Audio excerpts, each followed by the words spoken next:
Hello physios, get back to my channel Sneha Physio Notes SPN.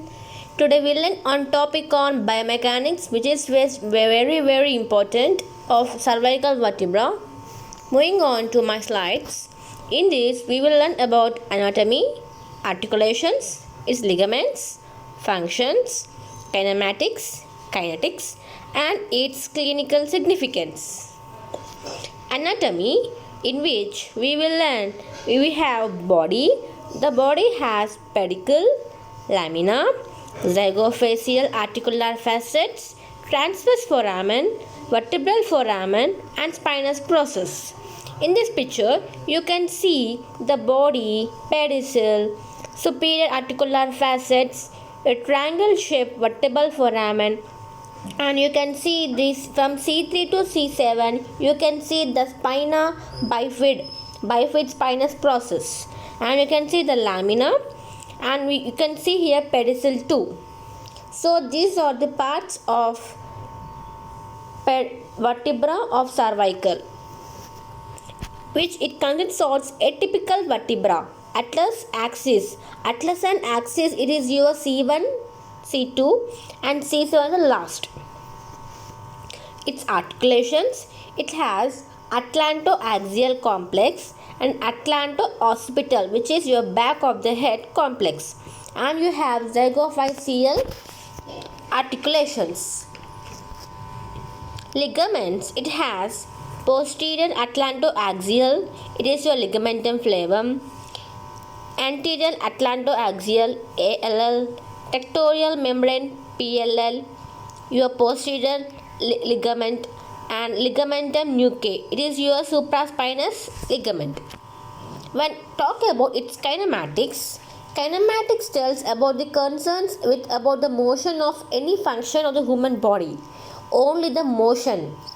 It consists of design for large amount of mobility than stability. So the cervical part has mostly the cervical flexion and extension. So it only means for mobility than stability. And normally the neck moves around 600 times even when awake or slept. And the movements involved are flexion, extension, lateral flexion and rotations. If we talk about an atlanto-occipital joint, which is in front and occipital at back, it is a condyle or synovial joint. When the synovial joint tells about the bones that moves against each other, and it permits the active flexion, extension and nodding the motion. It means saying S. In flexion, the occipital condyles, it moves, it rolls forward and it slides backwards. In extension, it is opposite the flexion, has it roll backwards and slides forwards. So the flexion, it is limited by the force of your posterior neck muscles and tectorial membrane. In extension, it is occurred by the occiput compressing the suboccipital muscles. If we talk about the atlantoaxial joint, it is a plain synovial joint and it allows the flexion, extension, lateral flexion and rotations. The rotation is limited by two ala ligaments and the capsule of lateral atlantoaxial joint. So, it is coupled with the ipsilateral lateral flexion. Rotation, it is done by the same side lateral flexion, and lateral flexion is coupled by the same side rotation. In flexion, there will be anterior tilt with some anterior translation, which is a pulling backward. In extension, posterior tilt with posterior translation. So in kinetics, what does the kinetic deals? Kinetic deals with the force and some motion, like it is there has no disc or present either at atlanto-occipital and atlantoaxial joint, but the muscles are responsible for the movement. For flexion of the atlanto-occipital joint, it is produced by the longus capitis and rectus capitis muscles, where it also deals with the sternocleidomastoid muscles, which acted bilaterally for the flexing of the head and neck. If we talk about the extension, it mostly deals with the muscles like recti, capiti, posterior, major and minor, oblique, capitis, superior, semispinalis and cervical portion of your trapezius muscles. When talking about lateral flexion of cervical, it deals with your rectus capitis lateralis and semispinalis capitis and splenius capitis. If we talk about the rotation of the muscles, it is possessed by the oblique capitis superior, rectus capitis posterior minor, splenius capitis. So, these are the muscles responsible for the movement of your cervical vertebra. And if we talk about the clinical significance, we can say the disc prolapse.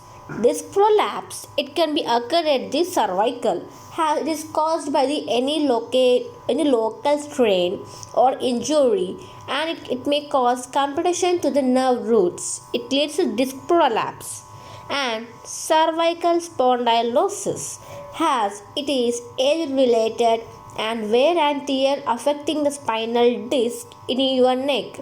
As the disc dehydrate and shrink, the signs of OA develop. It means osteoarthritis will develop. We can give NSAIDs for treatment and also the muscle relaxants. In our department, physios, we can give cervical traction, ultrasound, massage to some extent, and you can apply the transcutaneous electrical nerve stimulation. This your TENS. When talking about the cervical spondylolisthesis, it occurs from degenerative changes in the spine without any defect in the pars interocularis. As we can do the PT management has your traction, even like medical management into the analysis and NSAIDs. So, this is the clinical significance of the cervical spondylolisthesis and the disc prolapse. When it has as question has mentioned about the cervical vertebrae on the kinematics and kinetics. What about you write? You can write these points, bullet points in an exam point of view.